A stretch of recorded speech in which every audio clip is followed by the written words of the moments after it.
and welcome to Rappin' with the Rep. I'm State Representative Ken Gordon, and I'm here with Representative David Linsky. David is best known these days as the state representative who has introduced the bill called the Act to Reduce Gun Violence. He's served in the state legislature for 14 years. He's the chairman of the House Committee on Post-Audit and Oversight. Before Representative Linsky was elected to the State House, he was a prosecutor, assistant district attorney for Middlesex County, so he's well experienced in the issues that involve gun violence and with respect to some of the crimes that he prosecuted over those 14 years. In January, Mr. Linsky filed the bill that addresses gun violence. Senator Cream introduced a similar bill, not identical, right, on the Senate side. That's correct. And we know the governor has introduced his own bill in January. These bills will make their way through committee. They'll be talked about, they'll be amended, sliced and diced, and they'll come out at the end of the committee session, and at that point they'll be debated on the floor. Folks can follow on the website the progress of the bills as they make their way through the House. But for now, Representative Linsky is willing to come out to Burlington and talk to Burlington Bedford residents about what the gun bill is all about, what the changes are proposed in the bill, and what his thought process is in behind what we have before us. Can you explain to the viewers now just some of the changes that you propose in the bill? Sure. Thank you, Ken, and thank you very much for inviting me to come on your show. This is very helpful, and it's a pleasure to be here.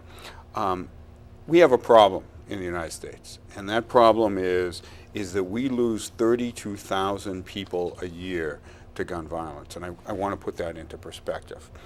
On September 11th, 2001, this country had a national tragedy. 3,000 people were tragically killed as the result of September 11th terrorist attacks. We lose the equivalent of one September 11th terrorist attack every single month here in the United States. 32,000 people a year. Since September 11th, we have lost about 350,000 people. As a result of the September 11th attacks, we entered into two wars that have gone on for more than 10 years each in Afghanistan and Iraq, lost thousands and thousands of people, and changed the way that we look at security throughout the United States.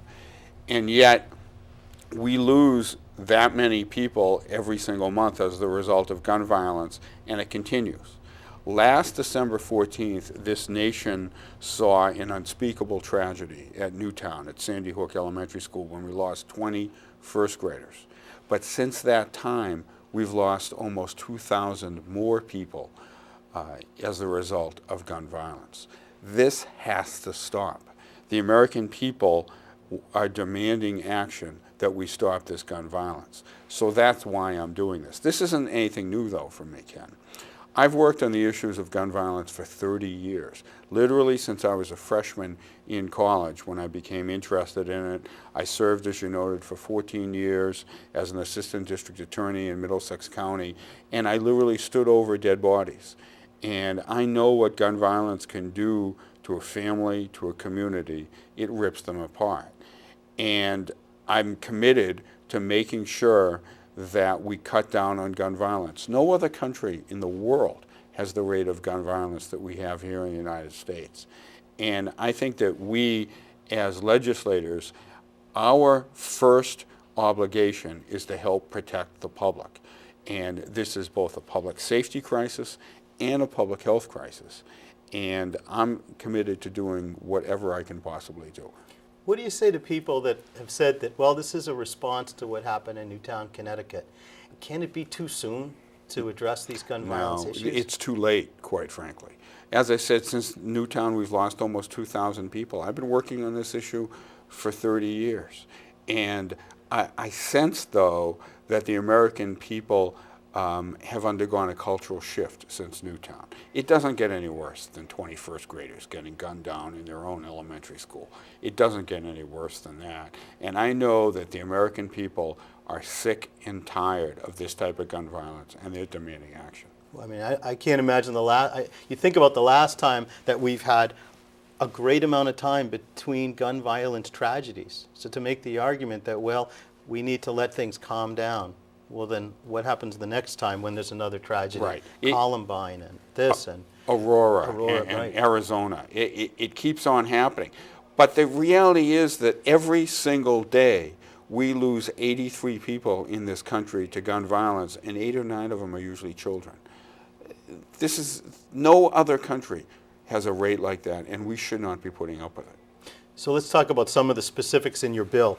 I know that one of them is that your bill would address the standard by which police chiefs have to issue FID cards to people that want to use rifles and firearms, and rifles and shotguns. Can you explain that difference? Sure. Well, first off, I filed a bill that has about 25 different sections in it.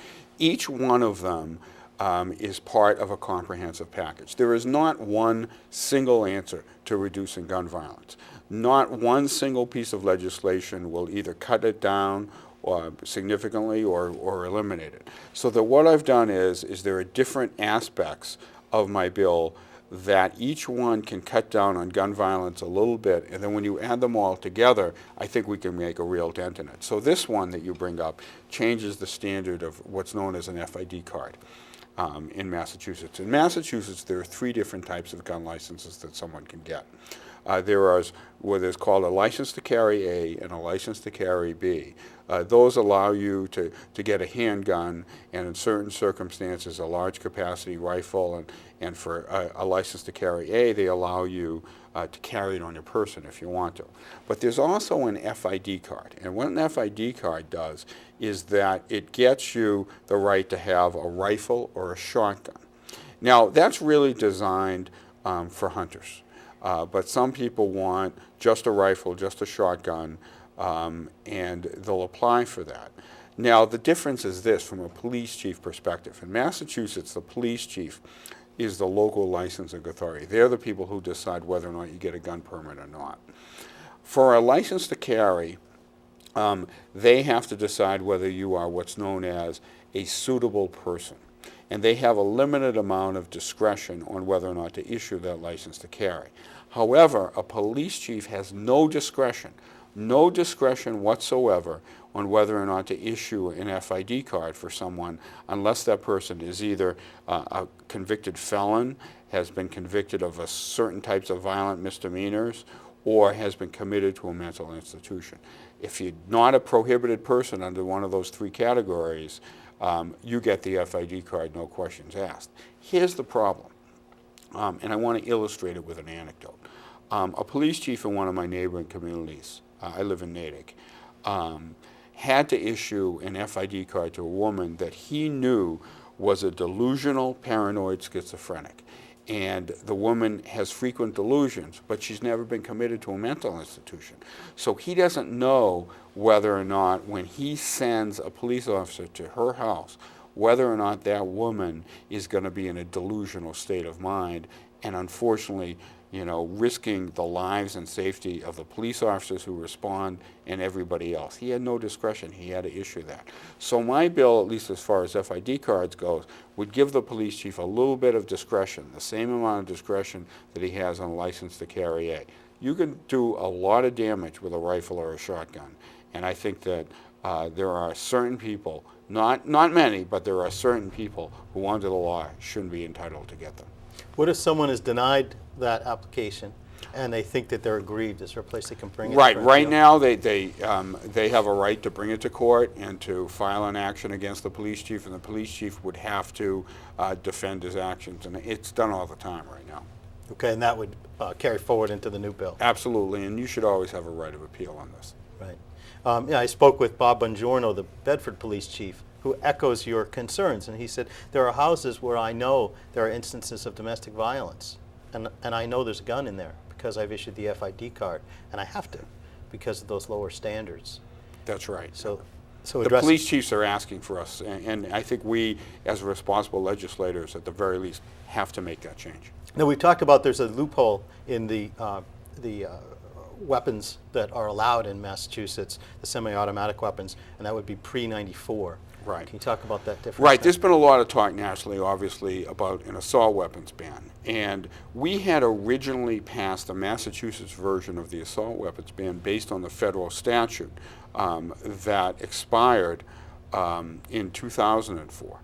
And But the way the definitions have always worked is that because we don't want to confiscate guns. That's something that we as legislators clearly don't want to do, is confiscate guns. So we grandfathered in Massachusetts all of the assault weapons that were manufactured prior to 1994. So they're still out on the street right now. Now, the last time I looked, you can do the same amount of damage with an assault weapon, whether it was made in 1994 or made in 1995 or later. It's the same gun. So as part of my package, I'm not in favor of confiscation. I won't do that.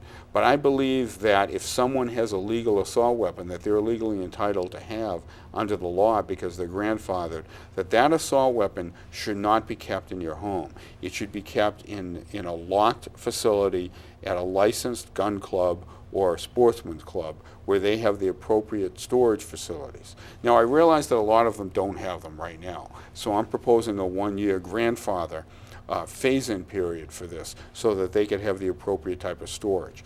You know, in my mind, I know that you don't use an assault weapon to hunt with. As a matter of fact, you can't hunt deer with any kind of a rifle under the laws in Massachusetts. It's not really useful for self-defense. Why people like to have these types of weapons is for target practice and shooting. It's a legitimate sport. But I know that you can't do that at your house. So let's get those weapons out of a house. Let's keep them in a place where they can be safely stored at a gun club that has the appropriate facilities and keep them there. So that's part of my bill too.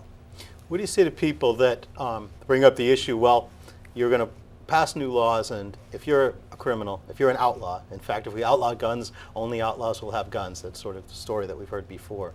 How do you address that argument? Well, the reality is that we obviously have laws in the book to outlaw certain types of behavior. You know, you can't murder somebody or you go to jail. You can't commit an assault and battery, you go to jail. You can't have heroin. You can't have child pornography. We've outlawed certain types of substances because we know that they're harmful to society as a whole. And if we're going to have a civilized society, we need laws, we need rules to live by. There are certain prices that you have to pay to live in a safe, civilized society. And I believe that reasonable restrictions on rights to own firearms that don't infringe on people's rights to hunt or be sportsmen, that's a price that you pay for being a reasonable person. Is everybody going to follow every single law? No. But that's why we have criminal penalties, and that's why we need these laws. When you mention some of those crimes, things that we've outlawed, I think that people might say, well, but there isn't a flip side to that because there's no useful, there's no utility to some of these things. But with respect to the gun issue, there is a Second Amendment right that exists for people, and you're not looking to take away certain firearms. No, I'm not. I'm not. I believe in the Second Amendment. I understand why the Founding Fathers put it into place. It was to have a well-regulated militia, and you have a right, under the Supreme Court decisions, you have a right to defend yourself and your property, and I never want to interfere with that. But even Justice Scalia, the most conservative of the Supreme Court justices, says that there are restrictions that we can put in place. There can be reasonable restrictions on the Second Amendment. And that's what I'm trying to do. We have a huge public health and public safety crisis in the United States. And we have to recognize that it is not a fair price to lose 83 people a day and 8 or 9 children a day to gun violence so that someone can have an assault weapon in their home. In my mind, that's not the type of country that we want.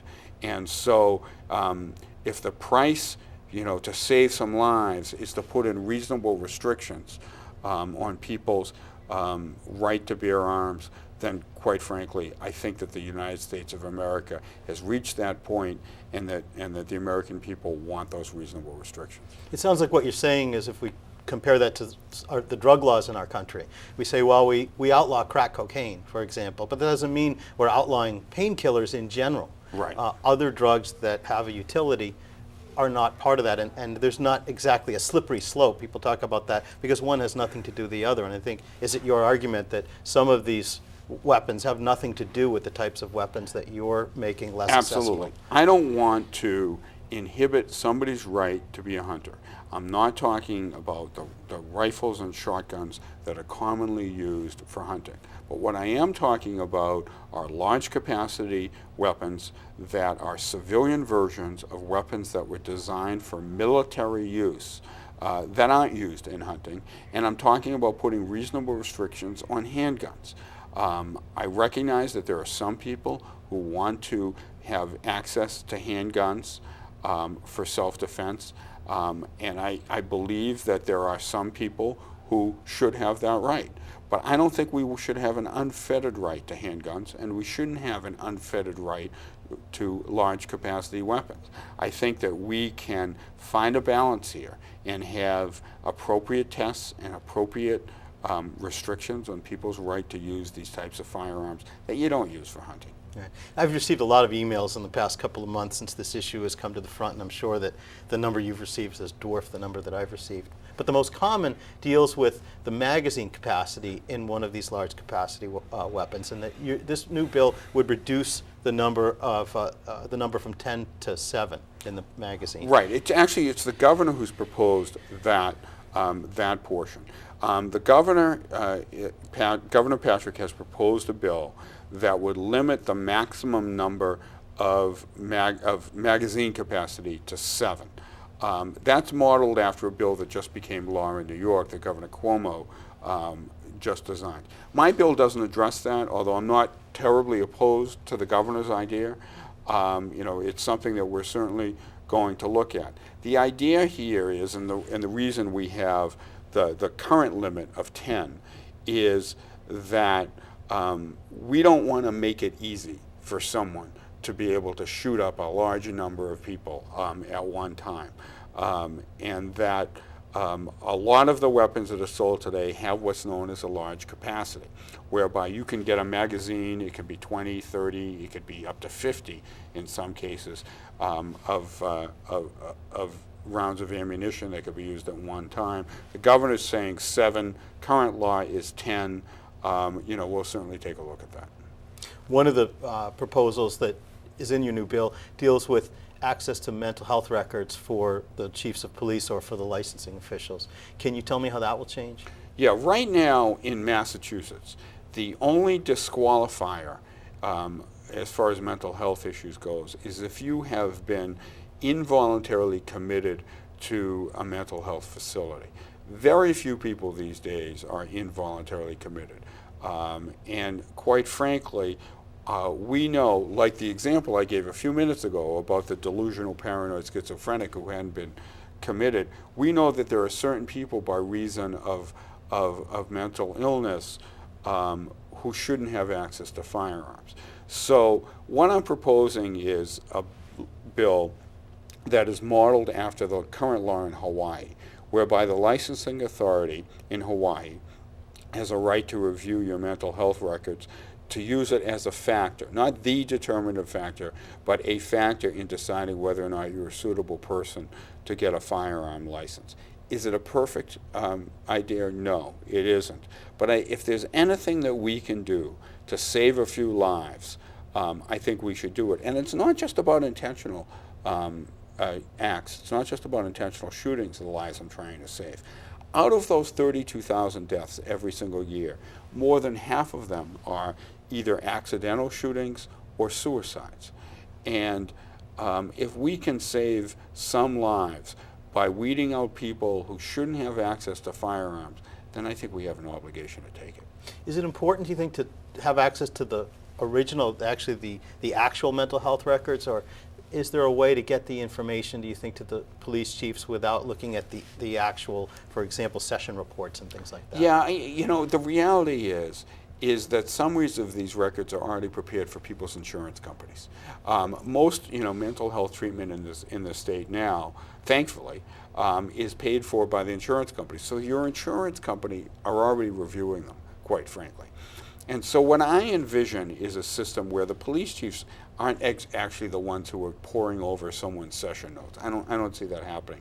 But I do believe that the police chiefs can contract out with a licensed mental health provider who can review the records or a summary of the records and make a recommendation to the police chief about whether or not there's something there.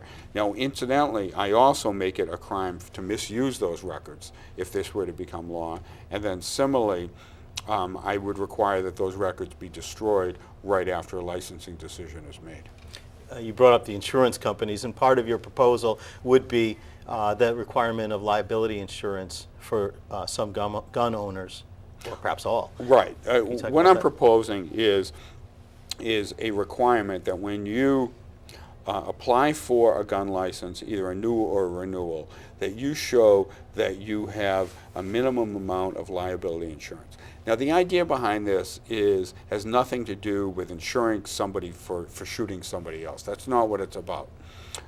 The idea here is to cut down on thefts of firearms and accidental shootings, about people, finding someone's guns who weren't properly stored and then doing damage with them. That's liability. You currently have civil liability for that already, but what I'm proposing is to get the insurance companies involved in gun safety. Let me explain to you how this would work. Insurance companies have been able to help cut down on auto fatalities through their work. We've cut way down on auto fatalities. And that's because they figured out ways to make driving safer. We can do the same thing with guns. Guns are going to be around for a long time. People are going to have guns, and I'm not trying to take them away.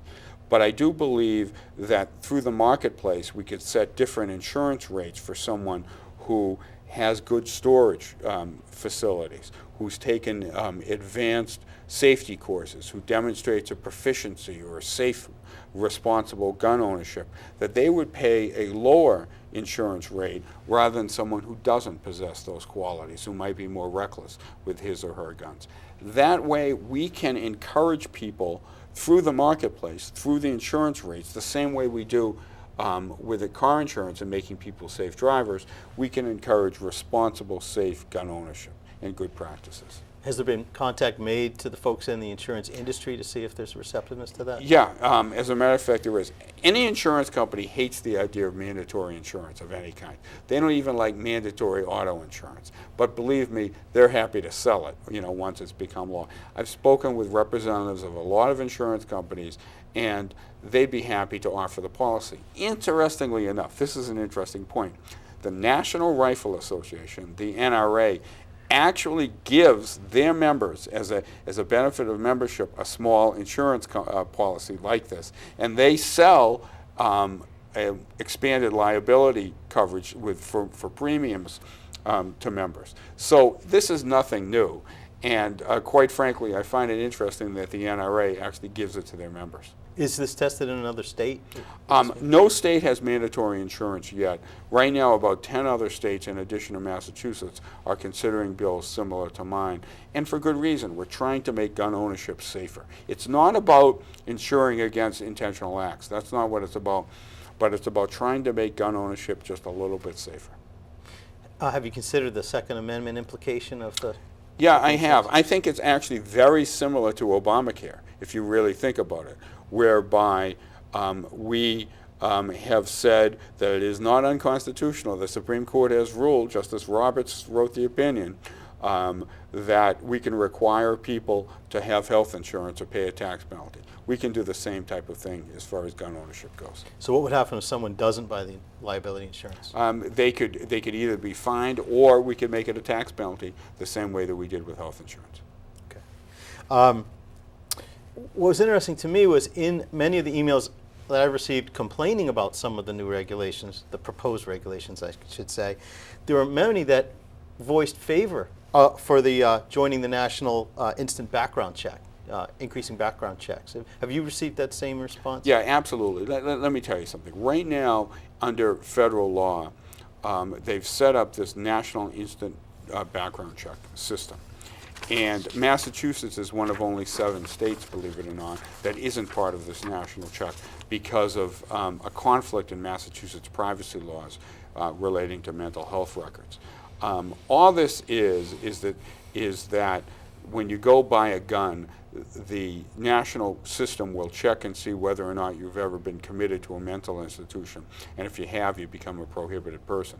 Massachusetts hasn't joined, doesn't send its data, and it requires a fix in our statutes. So as part of my bill, I'm proposing that Massachusetts join that. As a matter of fact, something like 90% of the American public right now, according to public opinion polls, believe there should be universal background checks. Let's at least get Massachusetts to do that. It's a bit of the low-hanging fruit, I would think. Right? Yeah, it is. But there's a lot more to be done. One of my concerns overall, and Congress will be taking up that, is that if we just simply do that, I don't want people to think that we've done enough, because we haven't done enough. There are a lot of steps that we need to take to make gun ownership safer and to start cutting down on gun violence, because we owe it to the people that elect us. Here's another email that I received. The topic seems to repeat itself, which is that if you look at statistics themselves, they'll show that when the federal government allowed their assault weapons ban to expire in 2004, incidents of gun violence went down, while when we passed ours in Massachusetts, incidents of gun violence went up. Is there any correlation? No, there really isn't. The reality is that assault weapons actually account for only a very small portion of gun violence. It's 2 or 3% a year. So I'm not so sure that even the assault weapons ban is going to have a major effect. There's a lot of other things we need to do. But crime statistics are notoriously unreliable. Quite frankly, the most important factor in rising crime rates or lowering crime rates is the amount of males between the ages of 18 and 25. As that demographic goes up, crime goes up. As that demographic goes down, crime goes down. So it really doesn't have to do with an assault weapons ban. I mean, I think that there's a lot of good reasons to do an assault weapons ban. People shouldn't have access to these military-style weapons. But believe me, there's a lot more that has to be done if we're really going to cut down on gun violence. Isn't it the case that many of the weapons that are involved in violence and violent crimes in Massachusetts come from other states, purchased with people who have FID cards they've obtained here? Right, that's right. Unfortunately, some of our neighboring states, particularly Maine and New Hampshire, have very lax gun sale laws. So it is very easy for someone to buy a gun in another state and bring it back to Massachusetts. What we really need, Ken, if we're really going to solve this problem, are strong laws on a federal level.